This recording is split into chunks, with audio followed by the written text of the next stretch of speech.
వాస్తవమా? ఇన్నాళ్ల గాయాలు మాయమమ్మా, అచ్చంగా ఈ రోజు నాదేనమ్మా. కన్న ప్రాణాలు ఉల్లాస తోరణమాయేనమ్మా.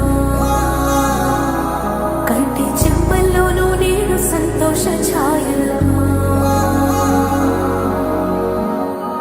నమ్మలేని కలలు నిలిచే కనుల ముందు